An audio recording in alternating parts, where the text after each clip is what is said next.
The Resolution Foundation released an enormous report on the state of the UK economy, what might be done to sort it out. It's worth just having a look at some of the issues. This perhaps is the biggest one of all. This is showing you real earnings. So adjusted for inflation, since 2000, they went up and up and up. And if they carried on in that vein, look, they might have gone up to there. Instead, look at what happened post-2008, something very different. That's basically the kind of flatlining, the stagnation they're talking about, to the extent that now there's this big gap. So we're all worse off to the tune of about £201.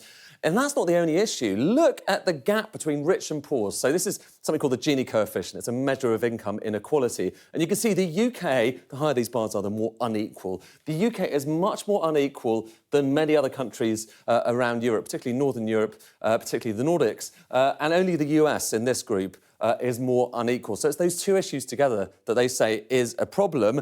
But also, too, is this. This is showing you home ownership by generation. You can see, look, people born in the 50s, the 40s, the 60s, as they get older, they get more home ownership. So more people owning their homes as they get older. You can see in their ages there.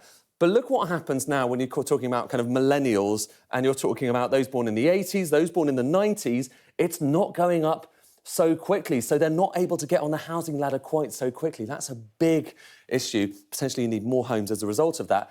And so too is this. This is looking at the gap between major cities and the smaller towns and regions in different parts of Europe. So you've got France, you've got Germany, you've got Spain, you've got Italy as well. Have a look at the UK, OK? Have a look at these bubbles. So there you've got London, obviously, Manchester, there in the middle, Powys and other parts of the UK at the bottom end.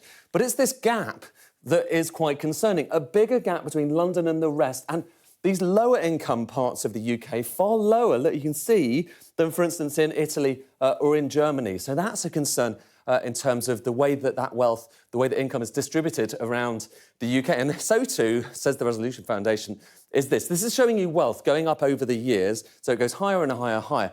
Now look at wealth taxes, so the amount we tax wealth, and that has basically been flat. And their implication, at least, is that maybe you need to tax wealth a little bit more. It's just one of many suggestions they have in this report. Doubtless there's going to be more debate on this as the election approaches.